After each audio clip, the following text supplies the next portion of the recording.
Hello दोस्तों, मेरा नाम है शुभ और आप सुन रहे हैं शुभ स्टोरीज़ दर्दनाक दास्तां। दोस्तों, अगर कहानी पसंद आए तो प्लीज़ वीडियो को लाइक, कमेंट, दोस्तों के साथ शेयर और हमारे चैनल शुभ स्टोरीज़ को ज़रूर सब्सक्राइब करें ताकि मैं ऐसी ही और भी हॉरर स्टोरीज़ आपके लिए लाता रहूं। तो चलिए बिना देरी किए हम आज की अपनी इस कहानी को शुरू करते हैं। ये कहानी एक सच्ची घटना पर आधारित है। मेरा नाम मुकेश है और ये दिल दहला देने वाली घटना मेरे गांव की ही है। यह कहानी मध्य प्रदेश के एक छोटे से गांव ढीमरखेड़ा की है, जहां आरती नाम की एक लड़की और सागर नाम का एक लड़का एक दूसरे से बहुत प्यार करते थे। वो दोनों शादी करना चाहते थे, लेकिन दोनों परिवार के बीच जगह ज़मीन को लेकर आए दिन लड़ाई झगड़ा और मारपीट होती रहती थी। दोनों परिवार एक दूसरे के बिल्कुल जानी दुश्मन थे, तो ऐसे में शादी की बात तो दूर, दोनों परिवार एक दूसरे की सूरत देखना तक पसंद नहीं करते थे। सब कुछ जानते हुए भी आरती और सागर एक दूसरे को छोड़ने को तैयार ही नहीं थे। दोनों ने अपने अपने घर वालों को मनाने की भी बहुत कोशिश की, पर दोनों के घर वाले इस शादी के लिए राज़ी ही नहीं हो रहे थे। सागर के घर वाले तो कहीं ना कहीं मान भी गए थे, वो भी सिर्फ इसलिए क्योंकि शादी के बाद आरती के घर वालों से वो जगह ज़मीन हासिल कर सके। पर आरती के घर वाले तो किसी कीमत पर भी मानने को तैयार ही नहीं थे। उन्होंने साफ कह दिया था कि अगर अब तुम उस लड़के से मिली या उससे शादी की बात की तो सारे गांव वालों के सामने उस लड़के को बीच सड़क में मार देंगे। तब आरती और सागर ने घर से भागकर शादी करने का फैसला किया और एक रात वो दोनों घर छोड़कर भाग गए और उन्होंने भागकर शादी कर ली। यहाँ आरती और सागर के घर वालों के बीच तो पहले से ही दुश्मनी चल रही थी, ऊपर से उन दोनों का भागकर शादी कर लेना उनकी दुश्मनी की जलती आग में घी का काम कर गया। आरती के और सागर के घर वालों ने उन्हें ढूंढने की बहुत कोशिश की, पर उन दोनों का कहीं पता नहीं चला। फिर लगभग 7-8 महीने बाद आरती और सागर दोनों लौटकर गाँव आ गए। आरती पेट से थी, सागर के घर वालों ने उन्हें अपना लिया। आरती अब सागर के घर यानी अपने ससुराल में रहने लगी। आरती के घर वाले भी धीरे धीरे कर उन्हें अपनाने लगे थे। धीरे धीरे कर यूं ही वक्त बीतता गया और सब अब पहले की दुश्मनी और आपसी रंजिश को भुलाकर आगे बढ़ने लगे। पर यह शायद उस भयानक तूफान से पहले की शांति थी। आरती का बड़ा भाई सुधीर आरती के भाग जाने की वजह से गांव भर में हुई बदनामी और जिल्लत को भूल नहीं पा रहा था और अपने कुछ लोगों के साथ मिलकर भीतर ही भीतर साजिश रचा रहा था, जिसकी खबर ना तो खुद आरती के घर वालों को थी और ना ही सागर के घर वालों को। आरती का 8वां महीना ही चल रहा था। प्रसव का समय अब नज़दीक ही था। बस कुछ दिनों में आरती माँ बनने वाली थी। इस बात को लेकर सारा परिवार खुश था। इसी दौरान एक दिन शाम को तकरीबन 7 बजे सागर और आरती दोनों घर में ही बैठे अपने आने वाले बच्चे का क्या नाम रखेंगे यही बात कर रहे थे। इतने में ही गोविंद नाम का एक आदमी आया और दरवाज़ा खटखटाते हुए उसने कहा, सागर सागर मेरे साथ चलिए, थोड़ा आपसे कुछ काम है। सागर गोविंद को पहले से ही जानता था। आरती ने पूछा, ये तुम्हें क्यों बुलाने आया है? सागर ने कहा, होगा कुछ काम। और आरती का माथा चूमते हुए कहा, तुम आराम करो, मैं थोड़ी देर में ही आता हूँ। गोविंद सागर को अपनी गाड़ी में बैठाकर गांव के बाहर एकांत में ले गया, जहां ईंट पकाने का भट्ठा लगता है। वहां पर आरती का बड़ा भाई सुधीर और उसके आदमी हाथ में चाकू, डंडे और तलवार लिए पहले से ही खड़े थे।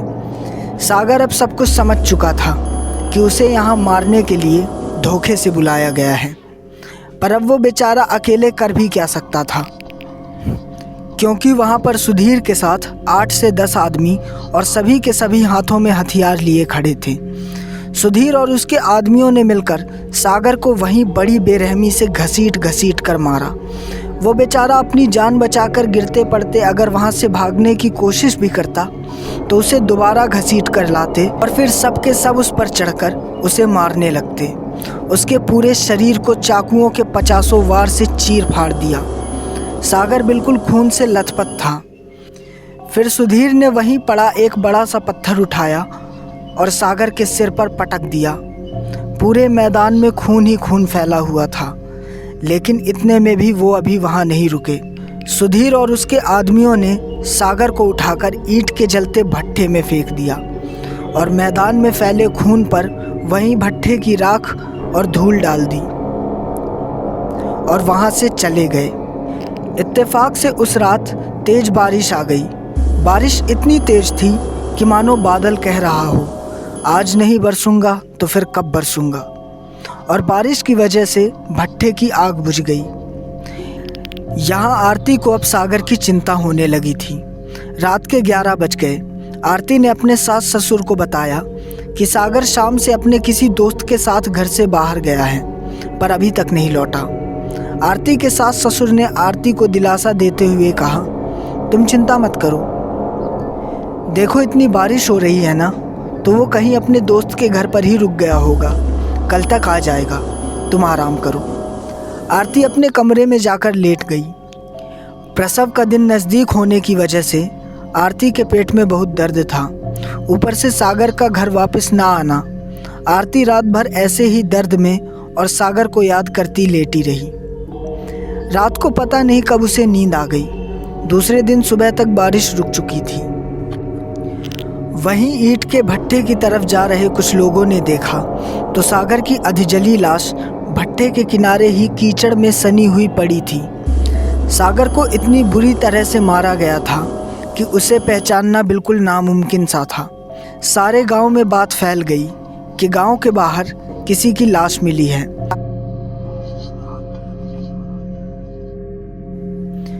तो सागर की लाश कीचड़ में सनी हुई और पूरे शरीर पर चाकुओं के निशान। चेहरा तो इतनी बुरी तरह कुचला हुआ था कि उसके घर वाले भी उसे नहीं पहचान पा रहे थे। सागर के कपड़ों और पैर की उंगलियों से सागर की पहचान हुई और उसकी लाश को उसके घर वाले ले आए। आरती ने सागर की लाश को लाते हुए देखा तो वहीं चीख चीख के दहाड़ मार मार रोने लगी। आरती की तो मानो जैसे पूरी दुनिया ही उजड़ गई थी। उसकी कोख में पल रहा सागर का बेटा, जिसकी सूरत तक अभी सागर ने नहीं देखी थी, और ये दुनिया छोड़कर चला गया। सागर का अंतिम संस्कार किया गया। होते करते 1 हफ्ता बीत गया और यहाँ आरती अभी भी सागर के घर यानी अपने ससुराल में ही रह रही थी। आरती के घर वालों ने आरती को अपने घर बुलाने की कोशिश तो की, पर आरती ने अपने घर जाने से साफ इनकार कर दिया। पता नहीं क्यों, पर आरती को पूरा शक था कि ये सब किया धरा उसके बड़े भाई सुधीर का है। सागर के कत्ल के पीछे भी सुधीर का ही हाथ है। और अब आरती किसी भी कीमत पर अपने पति सागर की मौत का बदला लेना चाहती थी, पर गर्भवती होने की वजह से ऐसी हालत में वो कुछ कर भी नहीं सकती थी। धीरे धीरे कर और दिन बीतते गए। अब आरती का 9वां महीना शुरू हो गया था, यानी कि अब बच्चा कभी भी हो सकता था। ऐसी हालत में होने के बावजूद भी आरती सागर को और उसकी इस तरह की दर्दनाक मौत को भूल नहीं पा रही थी। वो सारा दिन सारी रात बस सागर को याद कर रोती रहती थी और यही सोचती रहती कि कैसे सागर को दोबारा से पालूं, उसकी एक झलक देख लूं। जिस गांव में आरती रहती थी वहां तांत्रिक चंद्र भैरव नाम का एक बाबा रहता था, जो कि मरे हुए लोगों की आत्मा को दोबारा से अपनी तंत्र विद्या के जरिए जीवित कर लेता था। हालांकि ये सच था या झूठ, या फिर ये सब एक पाखंड और अंधविश्वास है, इसका कोई पता नहीं था। पर वो कहते हैं ना कि डूबने वाले को तिनके का सहारा, या फिर उम्मीद की एक छोटी सी किरण। तो यही सब चीज़ें आरती के दिलो दिमाग में चल रही थी। आरती किसी भी कीमत पर सागर को दोबारा पाना चाहती थी और उसकी मौत का बदला लेना चाहती थी। अब आरती जल्द से जल्द कैसे भी करके उस तांत्रिक चंद्र भैरव से मिलना चाहती थी।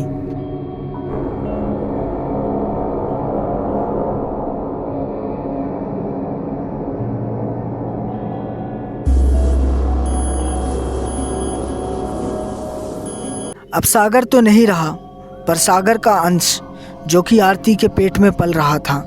इस वजह से आरती के ससुराल वाले और भी ज़्यादा आरती का ख्याल रखते थे। आरती ने बहुत बार सोचा कि वो तांत्रिक चंद्र भैरव से मिलने के लिए किसी के साथ चली जाए, पर वो बड़े अच्छे से जानती थी कि उसका साथ कोई नहीं देगा, क्योंकि तांत्रिक चंद्र भैरव अपनी तंत्र विद्या के चलते गांव भर में बहुत बदनाम था। लोगों के मन में डर था कि वो तांत्रिक कुछ भी कर सकता है। फिर आरती ने खूब इस बारे में सोचने के बाद अकेले ही जाकर उस तांत्रिक से मिलने का फैसला किया। एक रात जब घर पर सभी लोग सो गए तो आरती ने एक पतला सा कंबल ओढ़ा और रात को लगभग 12 बजे अपने घर से उस तांत्रिक से मिलने के लिए अकेले ही निकल गई। तांत्रिक का घर गांव के बाहर एकांत में था। सर्दी का मौसम था और ऊपर से आरती का 9वां महीना भी चल रहा था। ऐसे में वो दर्द में कराहती हुई धीरे धीरे आगे बस चले जा रही थी। झिंगुरों की आवाज़ और सुनसान रास्ता, वो भीतर ही भीतर डर के मारे कपकपाई जाए। पर सागर को दोबारा से हासिल करने की ये एक आखिरी उम्मीद उसके कदमों को उस तांत्रिक के घर की तरफ लिए जा रही थी। आखिरकार वो तांत्रिक के घर पहुंच ही गई। आरती दरवाजे पर लगी साकर को खटखटाते हुए, बाबा बाबा दरवाज़ा खोलिए। अंदर से आवाज़ आई, कौन है इतनी रात में? बाबा मैं आरती, मैं बहुत दूर से आई हूँ, आपसे मिलने आई हूँ बाबा। तांत्रिक ने दरवाज़ा खोला। देखा तो आरती गर्भवती हालत में एक पतला सा कंबल ओढ़े ठंड में कपकपाती हुई दरवाजे पर खड़ी है। तांत्रिक चंद्र भैरव ने उसे अंदर आने के लिए कहा और दरवाज़ा लगा लिया। आरती ने कराहती और कपकपाती हुई आवाज़ में तांत्रिक से कहा, बाबा मेरी मदद करिए, मेरे पति सागर का कत्ल हो गया है और अब वो इस दुनिया में नहीं है। फिर रोते हुए आरती ने सारा हाल उस तांत्रिक को सुनाया। तांत्रिक ने सब कुछ सुनने के बाद कहा, तो मैं इसमें तुम्हारी क्या मदद कर सकता हूँ? आरती ने कहा, बाबा मैंने सुना है आप मरे हुए लोगों की आत्मा को दोबारा से ज़िंदा कर देते हैं। बाबा मैं सागर से बहुत प्यार करती हूँ, मैं दोबारा से सागर को पाना चाहती हूँ। मेरी मदद कीजिए बाबा, मेरी मदद कीजिए। सागर को पाने के लिए मुझे जो करना पड़ेगा मैं सब कुछ करूँगी, बस मुझे मेरे सागर से मिला दीजिए। तांत्रिक ने एक लंबी और गहरी सांस भरते हुए कहा, जितना आसान तुम्हें ये सब लग रहा है ये इतना आसान नहीं। बाबा आप जो करने को कहेंगे, जैसा करने को कहेंगे, मैं सब कुछ करने को तैयार हूँ, बस आप मुझे मेरे सागर से दोबारा मिला दीजिए। तांत्रिक ने कहा, जान वापस लाने के लिए जान की आहुति भी देनी पड़ती है। आरती ने कहा, बाबा मैं कुछ समझी नहीं। तांत्रिक ने कहा, मतलब यदि तुम्हें सागर की आत्मा को जागृत करना है तो मैं एक हवन करूँगा और उस हवन में तुम्हें एक नवजात बच्चे की बलि देनी पड़ेगी। इतना सुनते ही मानो जैसे आरती के पैरों तले ज़मीन खिसक गई। वो बिल्कुल सिर से लेकर पांव तक कांप उठी। तांत्रिक ने अपनी बात को आगे बढ़ाते हुए कहा, जब किसी नवजात बच्चे की बलि देना हो तभी यहाँ वापस आना, अब तुम जा सकती हो। तांत्रिक चंद्र भैरव की यह बात सुनकर आरती अपना उतरा हुआ चेहरा लिए तांत्रिक के आगे हाथ जोड़ती हुई नीचे सिर किए घर से बाहर निकलने लगी। उसने अब सागर को वापस हासिल करने की हर तरीके से उम्मीद तोड़ दी थी, क्योंकि किसी भी नवजात शिशु की बलि देना कोई हंसी खेल नहीं था। और ऐसे में वह नवजात शिशु कहाँ से लाती जिसकी वह बलि दे सके। यह सब सोचते हुए वह बाहर निकल ही रही थी कि दरवाजे तक पहुंचते ही उसे पीछे से तांत्रिक ने कहा, क्यों ना तुम अपने पति के लिए अपने ही बच्चे की आहुति दे दो, क्योंकि अभी तुम पेट से हो, तो आने वाले दिनों में तुम सागर के ही बच्चे की माँ बनने वाली हो, तो तुम अपने पति को पाने के लिए उसके ही बच्चे की आहुति दे दो। तांत्रिक के मुंह से इतना निकला ही था कि आरती गुस्से में एकदम लाल हो गई। उसने पलटकर कड़ी नज़रों से तांत्रिक की तरफ देखते हुए कहा कि अपनी ज़ुबान से ये शब्द दोबारा कभी मत निकालना। मैं खुद तो मर सकती हूँ पर अपने बच्चे के लिए ऐसा दोबारा कुछ सुन भी नहीं सकती। और इतना कहते हुए वह दोबारा पलटी और दरवाजे की तरफ बढ़ने लगी। तो पीछे से फिर तांत्रिक ने थोड़ा मुस्कुराते हुए कहा, मेरी बात पर सोचना ज़रूर, आगे तुम्हारी मर्जी। आरती वहाँ से चली गई और सबसे नज़रें बचाते हुए चुपचाप अपने कमरे में जाकर लेट गई। 2 दिन बाद आरती को पेट में असहनीय दर्द उठा और उसने घर पर ही एक प्यारे से लड़के को जन्म दिया। घर पर सभी बहुत ही ज़्यादा खुश थे। सभी कह रहे थे कि हमारे सागर ने दोबारा से इस बच्चे के रूप में जन्म लिया है। कुछ दिन और ऐसे ही बीत गए और उस बच्चे के नामकरण का दिन आ गया। उस बच्चे का नाम साहिल रखा गया। सब बहुत ही खुश थे, पर आरती के दिलो दिमाग में तो उस तांत्रिक की बात जैसे घर कर गई थी। वो हर पल बस उस तांत्रिक की बातों को ही सोचती रहती। आरती सागर की एक झलक पाने के लिए और उसे दोबारा हासिल करने के लिए कुछ भी करने को तैयार थी। उसने दोबारा तांत्रिक से मिलने का मन बना लिया, क्योंकि शायद सागर को दोबारा से हासिल करने की चाहत और इसकी मौत का बदला लेने के लिए आरती के पास दूसरा और कोई रास्ता नहीं था। एक रात फिर आरती अपने बच्चे को गोद में लेकर ठंड में ही एक पतला सा कंबल ओढ़कर तांत्रिक से मिलने गई। तांत्रिक के घर पहुंचकर उसने दरवाज़ा खटखटाया। तांत्रिक ने थोड़ा रुक के दरवाज़ा खोला। आरती को दरवाजे पर खड़ा देख तांत्रिक ने मुस्कुराते हुए कहा, आओ, अंदर आओ। आरती अंदर चली गई।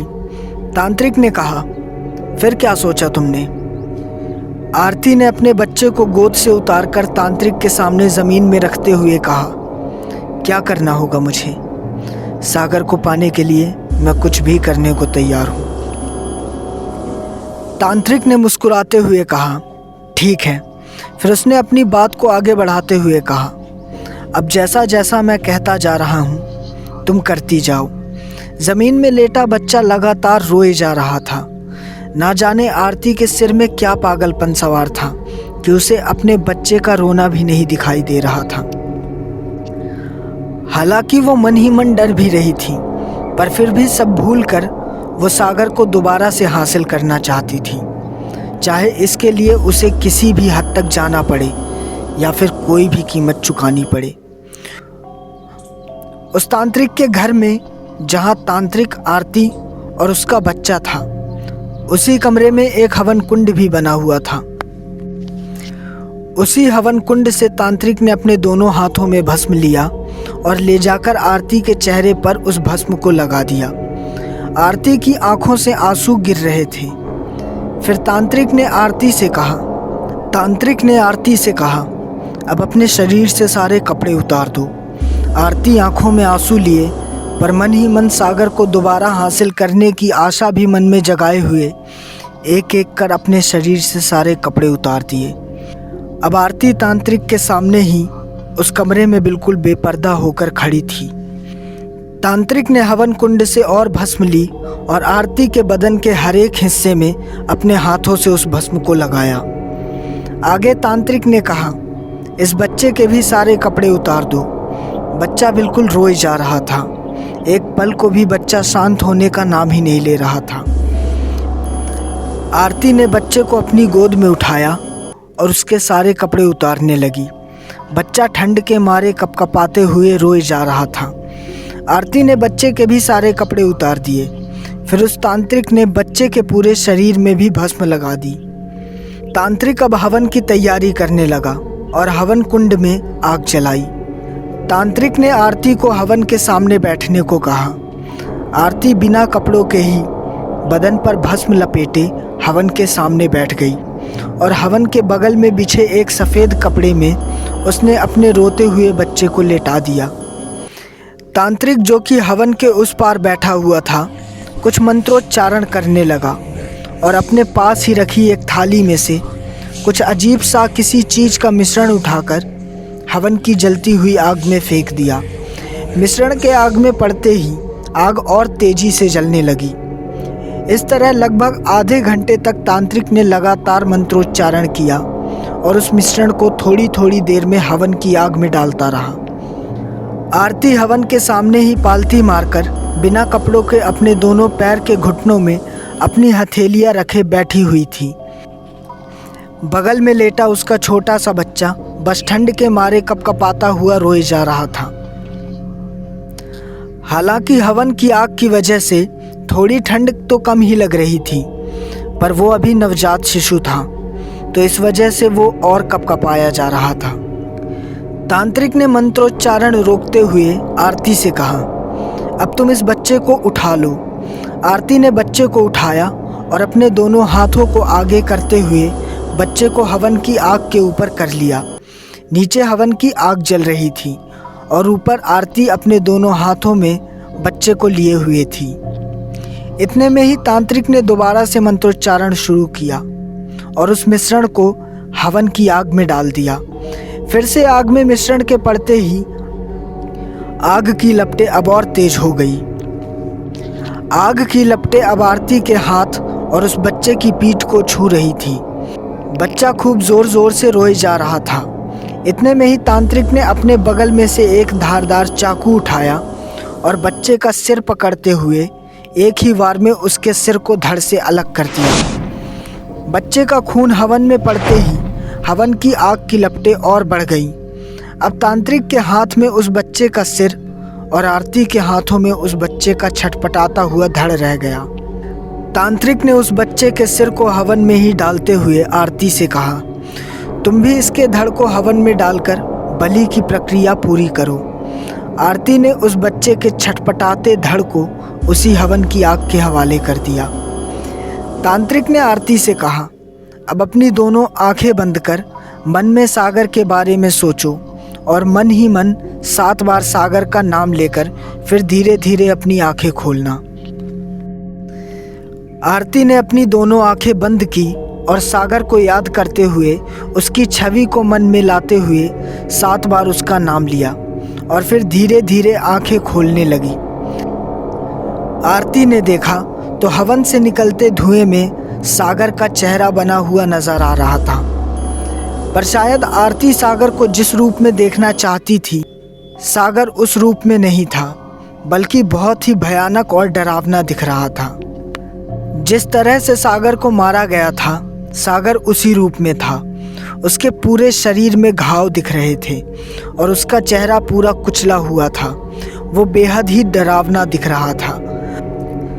आरती सागर के इस रूप को देखकर डर गई और डर के मारे उसने अपनी आंखें बंद कर ली। फिर उसने एक लंबी गहरी सांस भरते हुए थोड़ी हिम्मत की और दोबारा आंखें खोली, तो अब सागर उसे साफ साफ अपने उसी भयानक रूप में उसके सामने खड़ा नजर आ रहा था। आरती उठी और जाकर सागर को सीने से लगा लिया। आरती सागर को देख सकती थी, उसे छू सकती थी, उसे महसूस कर सकती थी। सागर को गले लगाए लगाए ही आरती कहने लगी, मैंने तुम्हें फिर से पा लिया सागर, सागर मैंने तुम्हें फिर से पा लिया। अब तुम मुझे छोड़कर कभी मत जाना, मुझे छोड़कर अब कभी मत जाना सागर, कभी मत जाना। तांत्रिक ने पूजा संपन्न करते हुए हवन से उस बच्चे की एक छोटी सी हड्डी का टुकड़ा उठाया और उसे एक ताबीज़ में डालते हुए आरती को पकड़ा दिया और कहा कि इसे हमेशा अपने पास ही रखना, इसे कहीं खोना मत, क्योंकि जब तक ये ताबीज़ तुम्हारे पास रहेगा, सागर तुम्हारे साथ रहेगा। इस ताबीज़ को खोना मतलब सागर को खोना होगा। ताबीज़ को संभाल कर आरती ने अपने हाथों में ले लिया। फिर तांत्रिक ने कहा, अब तुम जा सकती हो। आरती ने अपने वहीं पड़े कपड़े पहने और सागर की आत्मा के साथ वहां से अपने घर के लिए निकल गई। आरती सागर की आत्मा से बात करते हुए आगे आगे चल रही थी और सागर उसके साथ साथ ही हवा में लहराता हुआ किसी धुएं की भांति आगे बढ़ रहा था। फिर घर पहुंचकर आरती दबे पैर गुसल खाने में गई और वहां जाकर उसने अपने आप को अच्छे से साफ किया। उसके बदन पर लगी भस्म को उसने अच्छे से धोया। उस वक्त भी सागर किसी धुएं की भांति उसके चारों ओर घूम रहा था। नहाने के बाद आरती कपड़े पहनकर फिर से चुपचाप दबे पैर अपने कमरे में चली गई। सागर भी उसके साथ धुएं के रूप में कमरे में चला गया। कमरे में जाते ही आरती ने सबसे पहले तांत्रिक के दिए उस ताबीज़ को, जिस ताबीज़ में उसके बच्चे की हड्डी का टुकड़ा था, उसने उस ताबीज़ को एक लाल धागे में डालकर अपने गले में पहन लिया। कमरे में जाते ही सागर धुएं के रूप से बदलकर अब उसी भयानक और डरावने रूप में, कुचला हुआ पूरा चेहरा, शरीर चाकुओं के वार से छल्ली, इसी तरह वह किसी जीते जागते इंसान की भांति आरती के सामने खड़ा हो गया। आरती फिर से आंखों में आंसू लिए जाकर सागर से लिपट गई और खूब ज़ोर ज़ोर से दहाड़ मार मार रोने लगी।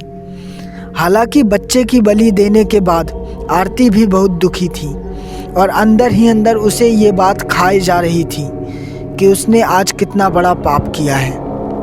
पर सागर को दोबारा से हासिल करने की उसे खुशी भी थी। उसी रात फिर आरती ने सागर के भूत, या तो कहे कि सागर की आत्मा के साथ ही शारीरिक संबंध बनाया। आरती और सागर की आत्मा एक दूसरे के साथ इस तरह से रह रहे थे मानो जैसे कि सागर कोई जीता जागता इंसान हो। शारीरिक संबंध बनाने के बाद आरती वहीं बिस्तर पर ही सो गई और सागर भी उसी कमरे में धुएं की भांति पूरे कमरे में घूमता रहा। अगली सुबह आरती की सास ने दरवाज़ा खटखटाया और सागर, जो कि धुएं की भांति आरती के कमरे में ही था, अपनी माँ की आवाज़ सुनकर उड़ता हुआ ही दरवाजे की तरफ गया और अपने पूरे इंसानी रूप में आकर दरवाजे पर ही खड़ा हो गया। इतने में आरती उठी और कपड़े पहनकर दरवाज़ा खोलने चली गई। आरती ने जैसे ही दरवाज़ा खोला, देखा तो उसकी सास हाथ में चाय और किसी काढ़े का गिलास लिए दरवाजे पर ही खड़ी थी। बच्चे को जन्म दिए अभी आरती को कुछ समय ही हुआ था, तो इस वजह से आरती की सास आरती का अभी भी बहुत ख्याल रखती थी। सामने खड़ी सागर की आत्मा ने अपनी माँ को देखते ही, माँ माँ माँ मैं वापस आ गया, कैसे हो आप माँ? माँ?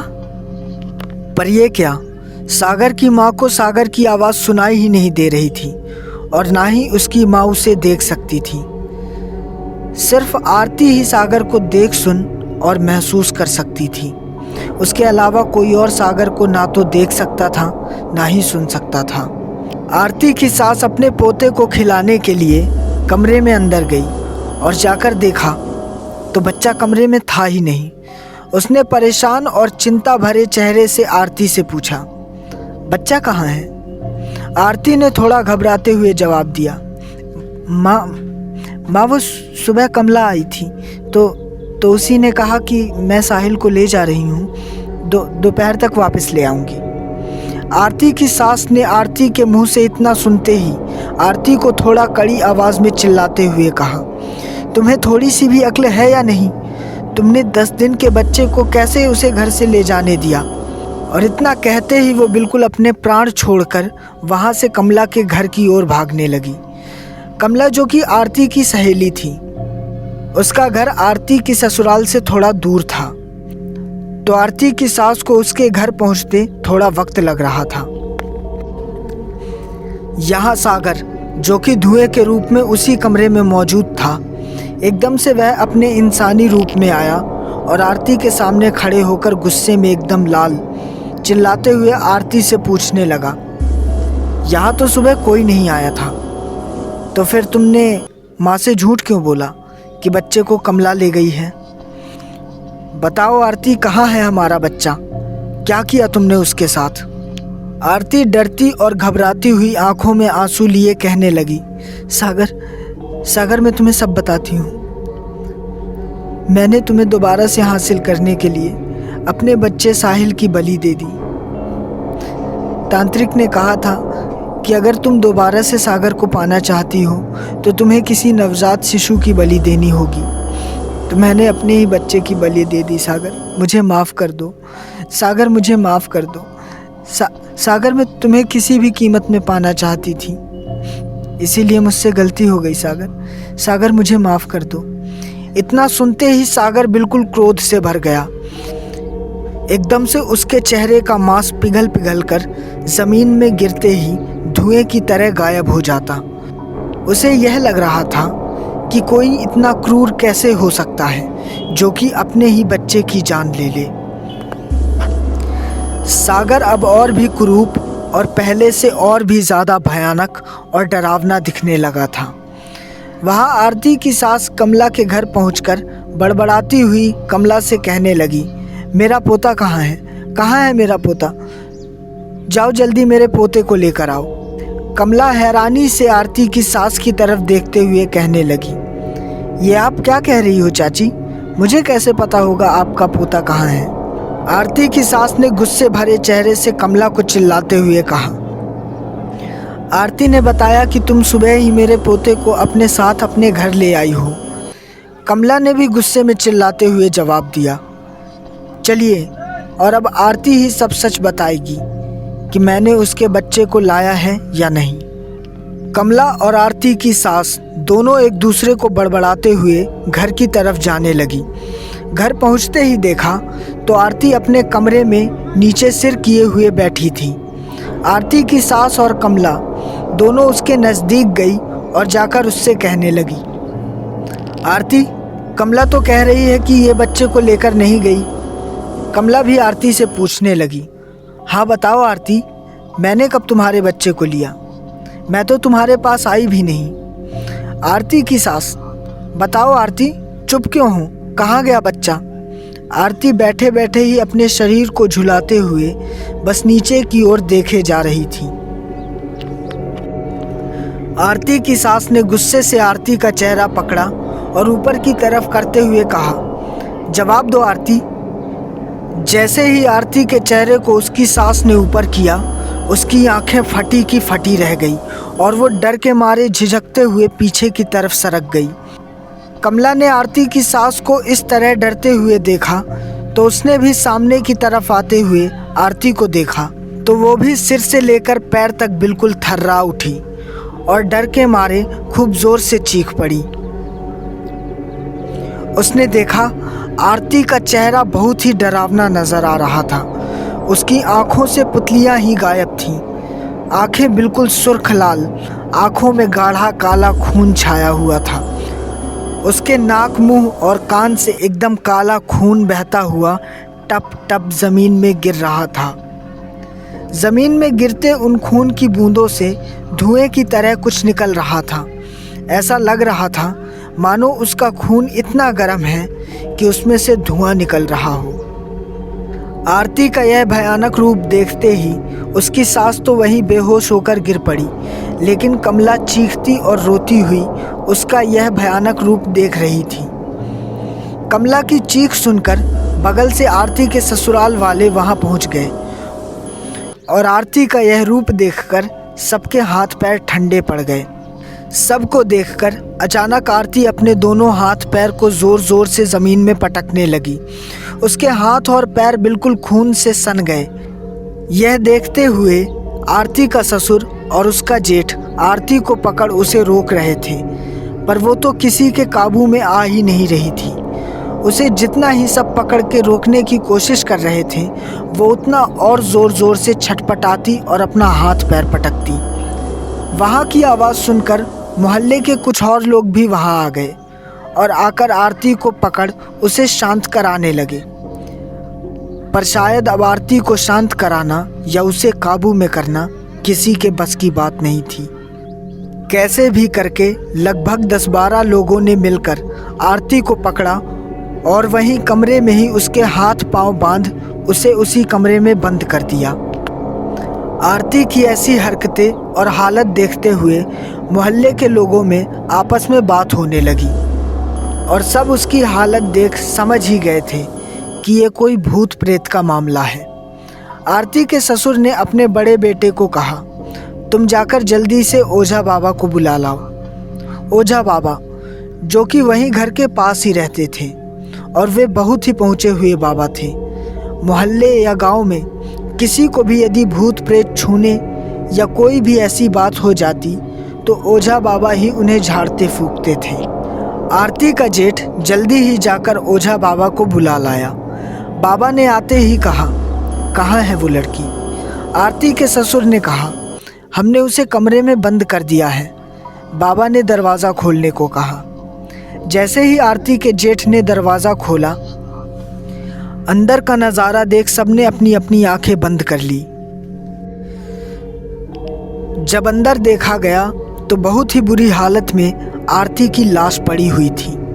आरती अब मर चुकी थी। उसके मुंह, नाक, कान से काला खून बह रहा था। उसकी आंखें खुली हुई थी जिनमें खून छाया हुआ था और उसने अपने ही नाखूनों से अपना पेट फाड़ लिया था, जिसमें से उसकी अतड़ियाँ बाहर निकल आई थी। वह नज़ारा बहुत ही भयानक और बहुत ही दर्दनाक था। वहाँ पर मौजूद किसी भी शख्स की अंदर जाने की हिम्मत नहीं हो रही थी, क्योंकि वो भयानक मंजर देखने की ताकत किसी के अंदर नहीं थी। फिर किसी तरह हिम्मत करके कुछ लोग अंदर गए और आरती की लाश को एक कपड़े में लपेटकर बाहर ले आए। आरती का अंतिम संस्कार किया गया। आरती के शरीर के साथ उसके गले में पड़ा वो ताबीज़ जो कि तांत्रिक चंद्र भैरव ने आरती को दिया था, वो भी जल गया। इस तरह से आरती और सागर की जागी हुई आत्मा दोनों का अस्तित्व ही खत्म हो गया। दरअसल जब आरती ने सागर की आत्मा को यह बताया कि सागर को हासिल करने के लिए उसने अपने ही बच्चे की बलि दी है, तो सागर यह बात सुनकर बिल्कुल गुस्से से भर गया था, क्योंकि उसे यह लगने लगा था कि आरती ने उसके मासूम बच्चे का खून किया है। और फिर गुस्से में ही सागर की आत्मा ने आरती के शरीर में प्रवेश किया और उसी के हाथों उसे इतनी दर्दनाक और भयानक मौत दी, जिसे देखकर सच में सबका दिल दहल उठा। उम्मीद है आपको आज की हमारी यह कहानी ज़रूर पसंद आई होगी। तो ऐसी ही और भी भयानक और सस्पेंस से भरी हुई कहानी सुनने के लिए हमारे चैनल शुभ स्टोरीज़ को ज़रूर सब्सक्राइब करें। धन्यवाद। शुभ रात्रि।